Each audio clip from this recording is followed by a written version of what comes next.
ความเพียรอาจทำได้ในทุกอิริยาบถเมื่อภิกษุกำหนดขณะกำลังเดินไปแม้กามวิตกได้เกิดก็ไม่รับเอาไว้สลัดทิ้งออกไปทำให้บรรเทาสิ้นลงไปจนไม่มีเหลือเมื่อภิกษุไม่ลุ่มหลงในกามมีตนส่งไปในธรรมนั้นเนือง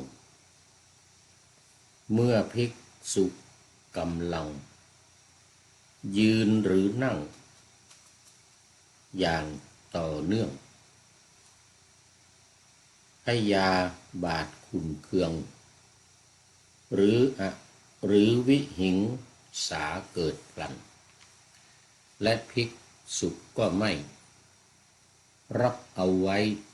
ทำให้บั่นเทาสิ้นไปจนมันไม่มีเหลือหลออะไร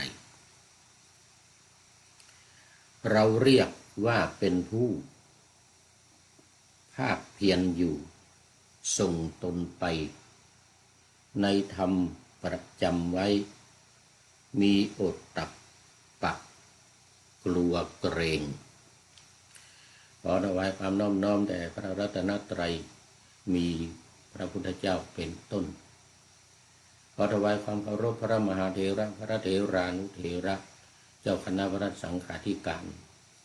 ทั่วโลกมีพระเดชพระคุณพระธรรมเสนาบดี ขออภัยวันนี้เสียงอยู่ในคอนะเป็นหวัดเมื่อคืนเมื่อวานนี้ไปในเมืองมา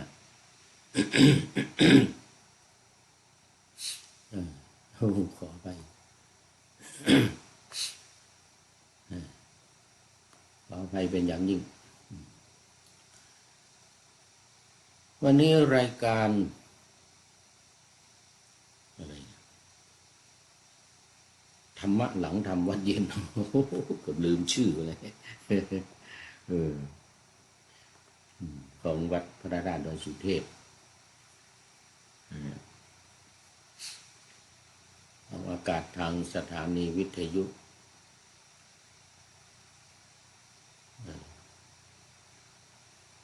วัดพระราชดอยสุเทพอย่างเดียววิทยุเพื่อวิทยุพระพุทธศาสนาแห่งชาติและจริยธรรม ตอนเย็นเวลา6:40 6 โมงเย็น40ไปถึง1:10 นาทีโดยประมาณ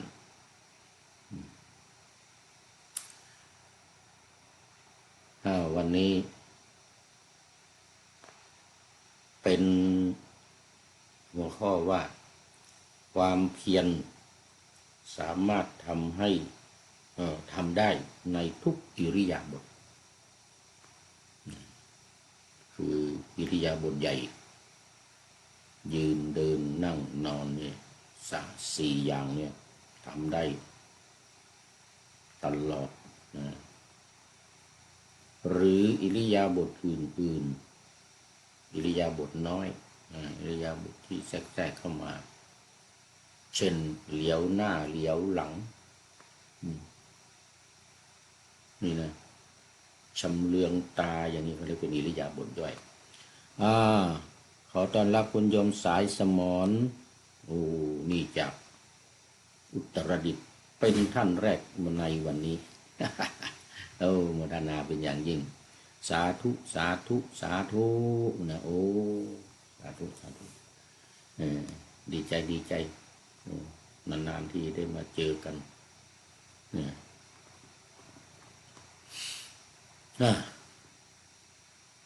เอามาต่อ เออมาต่อวิปัสสนาวันนี้วิปัสสนาวันนี้ได้รับมอบหมายจากพระเดชพระคุณหลวงพ่อให้มาพูดในขณะที่พระเดชพระคุณหลวงพ่อกำลังนำภิกษุสงฆ์สามเณรทำสมถกรรมฐานทำสมาธิโดยการบริกรรมเรียกว่าปริกรรมนัยยะบริกรรมพุทโธพุทโธพุทโธพุทโธเนี่ยโดยเฉพาะพระเดชพระคุณหลวงพ่อพระธรรมเสนาบดีนี่จะว่ายาวคือยังไงคือพุทกับโธเนี่ยพุทนี่จะว่ายาวจนสุดลมหายใจสมมติลมหายใจเข้าไปแต่ว่าพู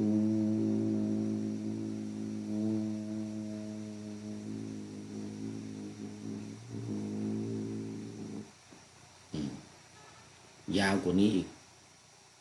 พระเดชพระคุณหลวงพ่อว่ายาวกว่านี้อีกคือหายใจยาวจนเข้าไปลึกสุดเนี่ยเสร็จแล้วก็ปล่อยออกมาโทนี่นะโทนี่ก็เริ่มปล่อยลมหายใจออกมาจนสุดลมหายใจนะโท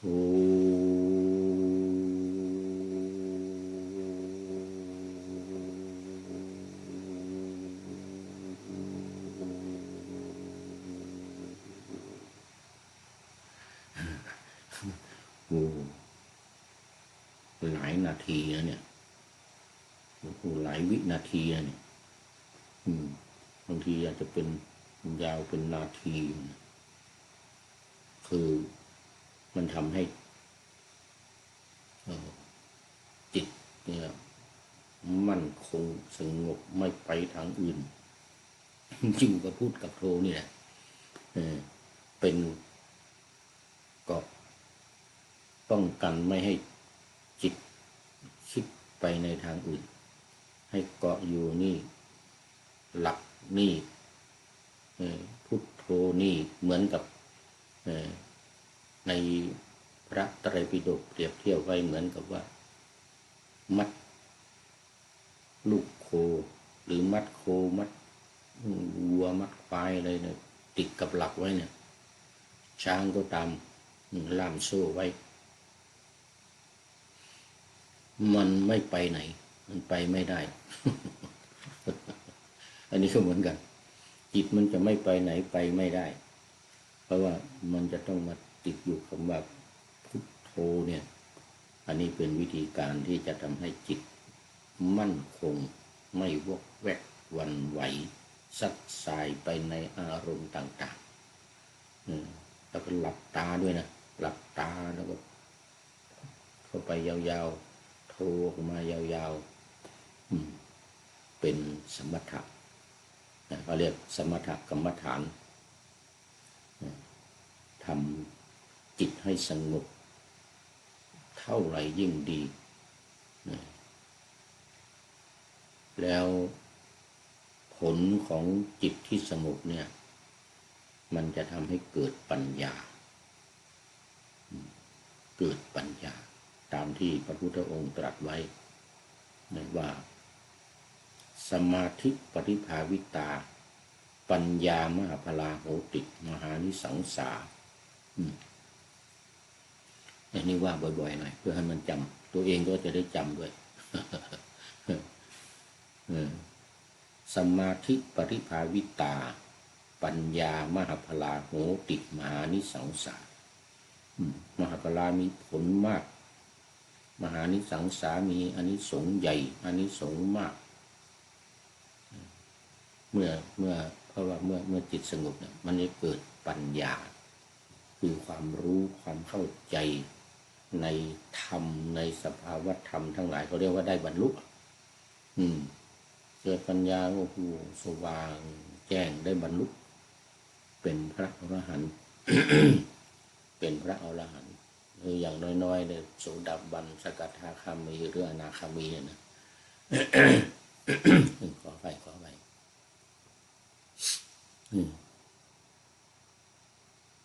เพราะฉะนั้นการทำสมถกรรมฐานเนี่ยเป็นการทำจิตให้สงบหวังผล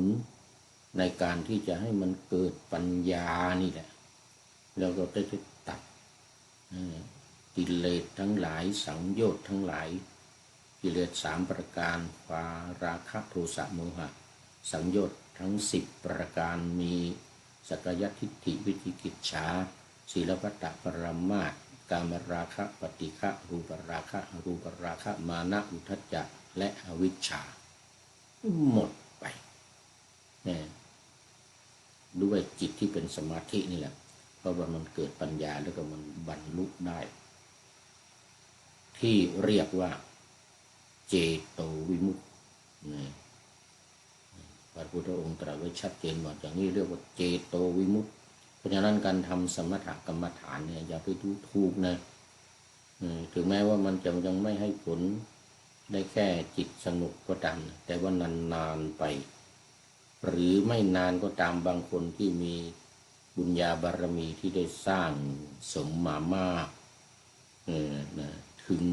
เวลาแล้วถึงเวลาแล้วมันก็บรรลุได้เมื่อถึงเวลาอันนี้ต้องใจเย็นๆผู้ปฏิบัติสมถกรรมฐานนี่เป็นผู้ที่ใจเย็นไม่รีบร้อนมันจะรู้เมื่อไรมันจะบรรลุเมื่อไรปล่อยมันอย่าไปสนใจอย่าไปหวังอะไรหมู่นี้เป็นเขาเรียกแผ่นดินเย็นหมู่นี้นะแผ่นดินเย็นไม่หวังอะไรทำให้มันสงบอย่างเดียวเสร็จแล้วก็มันจะบรรลุเองมันจะรู้เองเกิดปัญญาเองแล้วก็บรรลุอาจจะด้วยความภาคเพียรพยายามก็เรียกปรารภความเพียรมีความภาคเพียรพยายามนี่เหมือนนิพพานหน้าธรรมะเอาไว้นี่มีความภาคเพียรมีความพยายามแล้วมีหิริตปะละอายต่อบาปเกรงกลัวต่อบาปไม่ทำความชั่วโดยเด็ดขาดแล้วเมื่อไม่ทำความชั่วก็เป็นคนก็ทำแต่ความดีมีศีลมีธรรมประกอบด้วยศีลและธรรมนำอยู่ในจิตใจอยู่ตลอดเวลาแม้ว่าจะไม่ทำสมาธิก็ตามเนี่ยผลอานิสงส์ของมันนี้จะส่งให้เป็นผู้ที่มีความเมตตาอารีไม่ทำบาปไม่ทำความชั่วมีความละอายมีความเกรงกลัวมีความเกรงกลัวต่อบาป ต่อบาปต่อกรรมต่อความชั่วที่จะทำเนี่ยนี่แหละจึงเป็นผลในการทำบำเพ็ญสมณธรรมในการบำเพ็ญสมณธรรมนะครับจะทำให้จิตของเราเนี่ยสงบ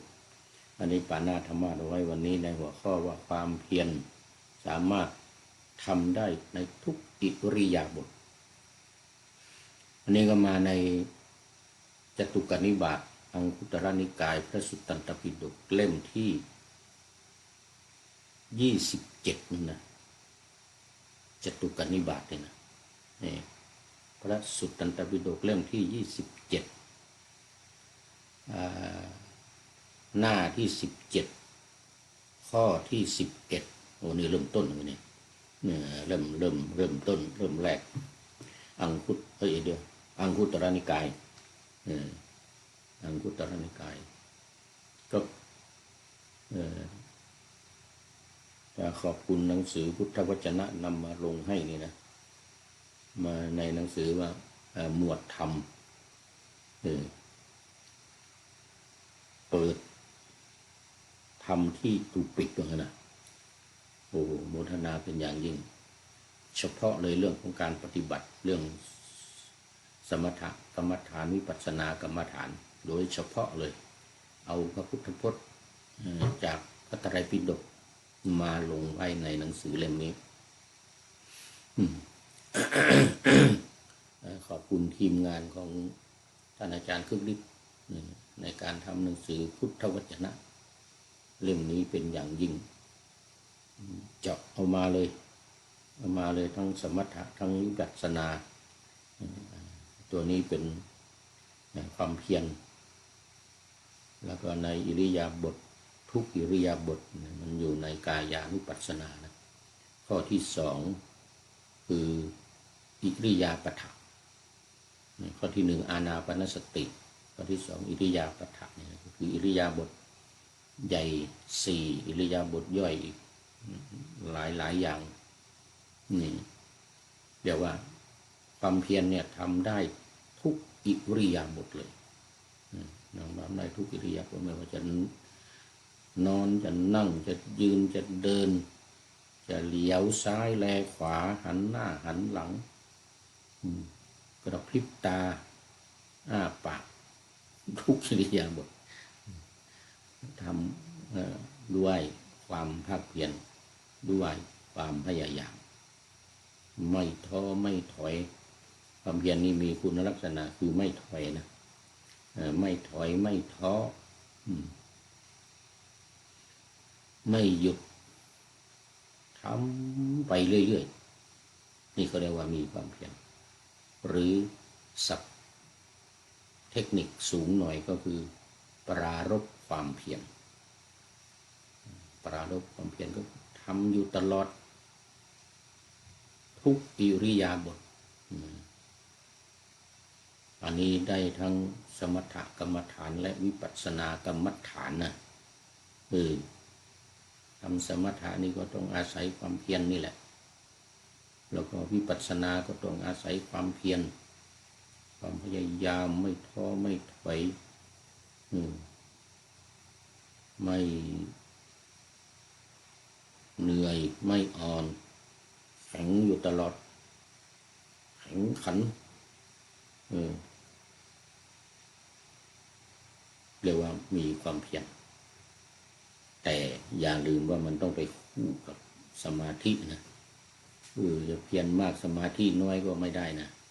สมาธิมากแล้วก็เพียรมีน้อยก็ไม่ได้อีกอันนี้อยู่ในอินทรีย์ห้าเนี่ยมันต้องคู่กันต้องเท่ากันด้วยนะต้องเท่ากันข้อที่หนึ่งกับข้อที่ห้าคือปัญญากับ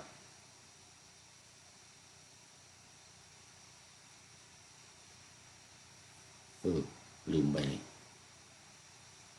ศรัทธาความเชื่อกับปัญญาเนี่ยมันต้องเท่ากันอีกมันต้องเท่ากันอีกเหมือนพระเขาคิดไว้เมื่อวานนะว่าผู้มีปัญญาเนี่ยอย่าศรัทธาเกินอย่าศรัทธาเกินไปเกินขอบเขตต้องเสมอกัน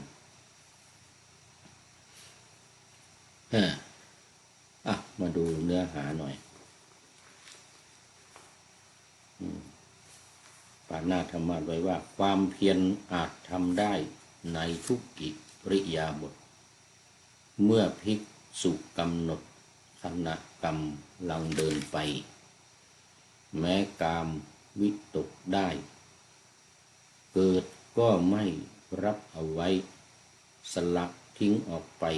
ทำให้บรรเทาสิ้นลงไปจนไม่เหลือไปจนไม่มีเหลือเมื่อภิกษุไม่ลุ่มหลงในกามมีตนส่งไปในธรรมนั้นเนืองเมื่อภิกษุกำลังยืนหรือนั่งอย่างต่อเนื่องพยาบาทขุ่นเคืองหรือวิหิงสาเกิดพลันและภิกษุก็ไม่รับเอาไว้ทำให้บรรเทาสิ้นไปจนมันไม่มีเหลือหล่ออะไรเราเรียกว่าเป็นผู้ภาคเพียรอยู่ส่งตนไป ในธรรมประจำไว้มีโอตตัปปะกลัวเกรงตอนนี้ขอต้อนรับคุณโยมศักดิ์ทองคำโอ้สาธุสาธุสาธุอันนี้สมศักดิ์จำได้แล้วสมศักดิ์ทองคำฟู นี่เป็นอยู่ป่าไผ่นะป่าไผ่บัวทองสาธุสาธุ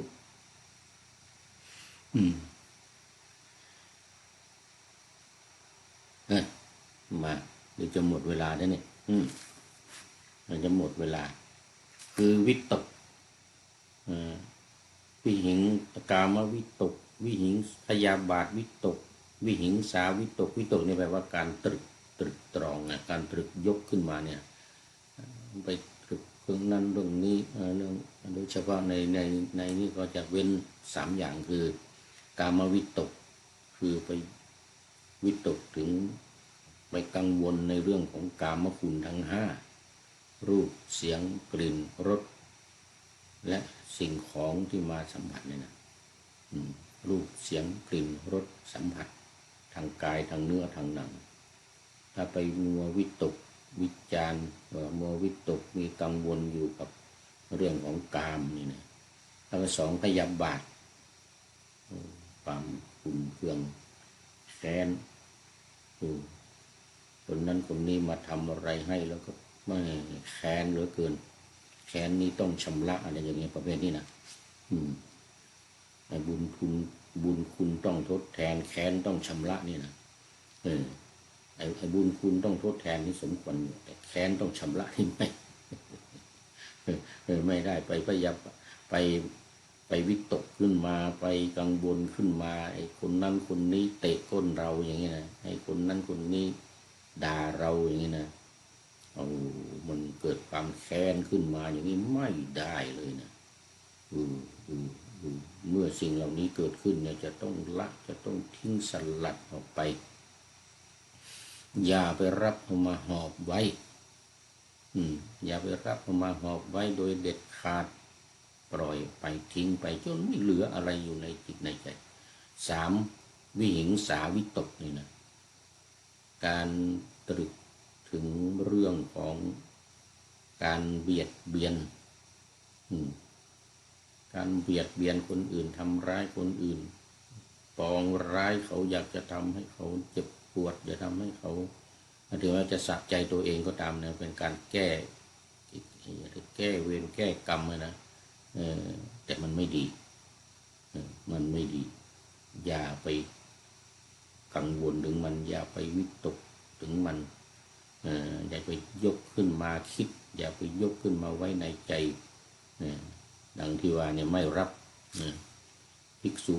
ก็ไม่รับเอาไว้ทำให้บรรเทาสิ้นไปจนหมด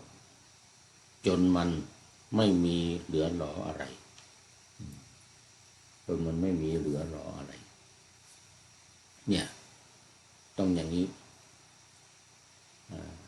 อันนี้เราเรียกว่าวิปัสสนาอันนี้เราเรียกว่าปฏิบัติวิปัสสนาโดยการ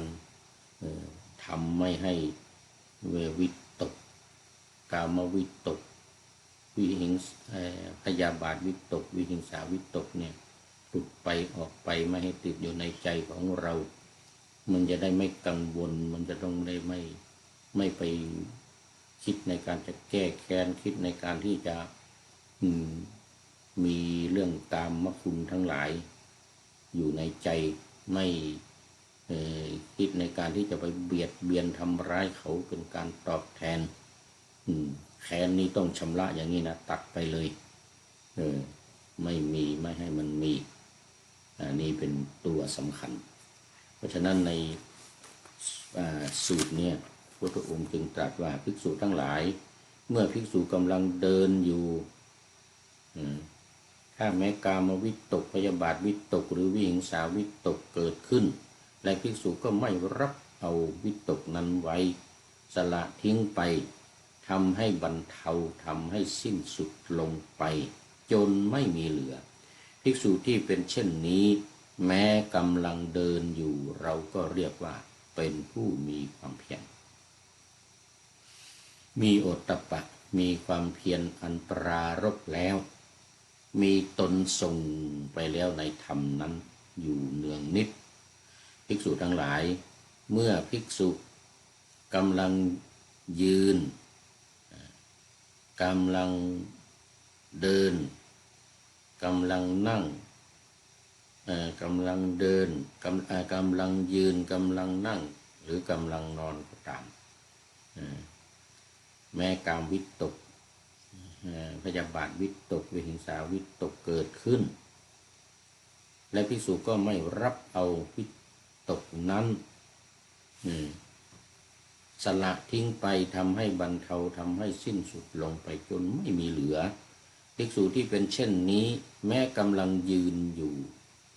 เดินอยู่นั่งอยู่นอนอยู่เราก็เรียกว่าเป็นผู้ที่มีความเพียรมีอุตตัปปะมีความเพียรอันปรารภแล้วมีตนส่งไปแล้วในธรรมนั้นอยู่เนืองนิดภิกษุทั้งหลายเมื่อภิกษุกำลังอยู่ในอิริยาบถใดก็ตามนั่งนอนยืนเดินเหลียวซ้ายแลขวาเหลียวไปเหลียวมาก็ตามไม่รับเอาวิตกเหล่านั้นมาเราเรียกภิกษุนั้นว่าเป็นผู้ที่มีความเพียรมีโอตตัปปะส่งตนไปในธรรมนั้นอยู่เนืองนิดภิกษุทั้งหลายเมื่อภิกษุกำลังเดินยืนนั่งนอนถ้ามีวิตกพยาบาทวิหิงสาพยาบาทหรือวิตกพยาบาทวิตกงงเลยนี่วิหิงสาวิตกเกิดขึ้นและภิกษุก็ไม่รับเอาวิตกนั้นไว้สละทิ้งไปทำให้หมดไปมีความเพียรมีหิริโอตตัปปะเราเรียกว่าผู้นั้นภิกษุนั้นเป็นผู้ที่มีความเพียรมีโอตตัปปะส่งตนไปในธรรมนั้นอยู่เนืองนิดเราวันนี้หมดเวลาพอดีโยมสมศักดิ์ทองคำภูเป็นท่านสุดท้ายเข้ามาในรายการวันนี้โมทนาเป็นอย่างยิ่งแต่หลายๆท่านที่เข้ามาแล้วผ่านไปแล้วด้วยขออำลาพระจากผู้ชมฟังที่เดินยืนนั่งนอนฟังทั้งหลายขอให้มีความสุขใจและกายสดชื่นสบายไปตลอดกาลนำเอาธรรมะไปปฏิบัติเพื่อให้กำจัดทุกข์ใหญ่ภัยพานพ้นเกิดตายในวัฏสงสารบรรลุนิพพานทุกท่านกันเถิดขอเจริญพร